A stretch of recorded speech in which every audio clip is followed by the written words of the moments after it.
kami dari Prodi Pastoral Konseling semester 1 ingin mempresentasikan hasil diskusi kelompok kami. Tapi sebelum kami mempresentasikan hasil kelompok kami, ada baiknya kami memperkenalkan diri. Saya Agnes Marcella Lukman Garol. Saya Priyanti Barat. Saya Alfus Setiawan Ginting. Oke, sekian dulu perkenalan kami. Selanjutnya kami akan melanjutkan diskusi kelompok kami. Sekian dan terima kasih. Bagaimana gereja memberi pelayanan pastoral di masa lalu hingga masa reformasi gereja? Baik, saya akan menjawab.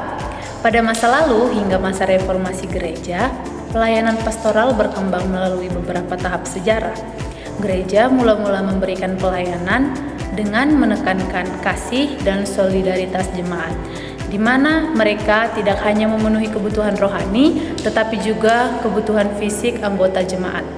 Hal ini didasarkan pada ajaran Alkitab, khususnya surat-surat Paulus yang menekankan pentingnya saling menolong dan mengasihi sesama. Dalam perjalanan sejarah, tokoh-tokoh Alkitab seperti Agustinus dan Thomas memberikan kontribusi besar dalam pemikiran pastoral. Agustinus dianggap sebagai psikolog Kristen pertama karena ia mengaitkan pengalaman iman dengan pemahaman filsafat Plato. Sementara itu, Thomas mengembangkan pemikiran mengenai kehendak, emosi, kebajikan, dan akhlak yang sangat relevan dengan perawatan jiwa. Pada masa ini, pelayanan pastoral dipandang sebagai bimbingan rohani sekaligus penyembuhan batin. Nah, memasuki era reformasi, tokoh seperti Martin Luther dan kelompok Puritan menekankan kembali pentingnya firman Tuhan sebagai dasar konseling pastoral. Mereka menulis banyak karya yang memberi solusi Alkitab terhadap masalah kehidupan sehari-hari, seperti kesedihan, kecemasan, dosa, dan pergumulan rohani. Para Puritan misalnya, meskipun tidak menyebut diri mereka konselor pastoral, sebenarnya sudah mempraktikkan pelayanan yang bersifat konseling dengan memberikan penghiburan dan nasihat berdasarkan kitab suci.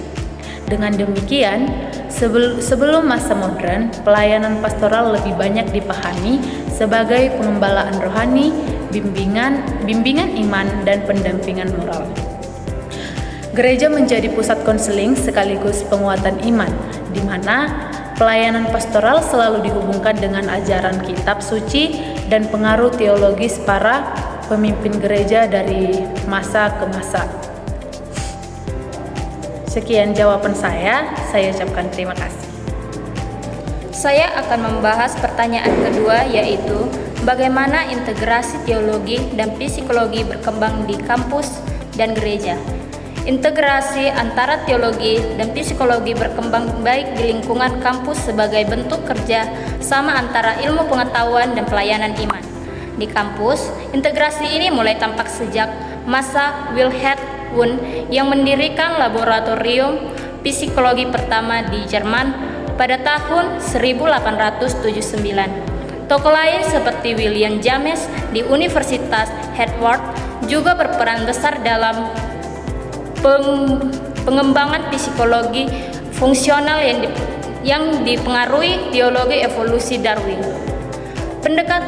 Pendekatan ini berkembang menjadi psikologi evolusi yang banyak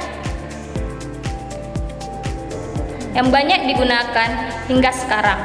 Selain itu, Sigmund Freud dengan teologi psikoanalisisnya juga memberikan kontribusi besar dengan menekankan pentingnya alam bawah sadar, emosi, dan dorongan batin dalam bentuk kepribadian manusia. Pemikiran-pemikiran tersebut menjadi di dasar bagi perkembangan ilmu psikologi yang kemudian dapat diintegrasikan dengan nilai-nilai teologi dalam memahami manusia secara utuh baik dari sisi jasmani maupun rohani. Sementara itu, di lingkungan gereja, integrasi teologi dan psikologi terlihat dalam pelayanan pastoral dan kegiatan konseling yang dilakukan oleh para pemimpin gereja dan jemaat. Jadi, gereja berperan aktif dalam menolong orang-orang yang bergumul dengan masalah kehidupan maupun gangguan kesehatan mental. Jadi, pelayanan ini tidak hanya berfokus pada aspek spiritual, tetapi juga memperhatikan kondisi emosional dan psikologis jemaat. Dalam praktiknya, gereja dapat memberikan dukungan kepada keluarga dan individu yang dapat membutuhkan pertolongan melalui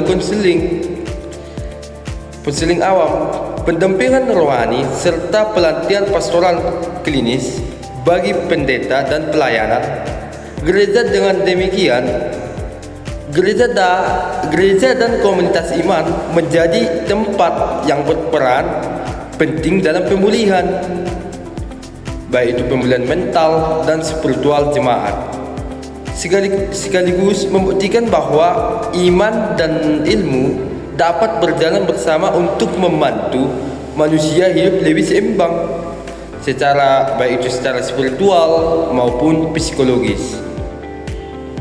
Sekian hasil diskusi dari kelompok kami ucapkan terima kasih.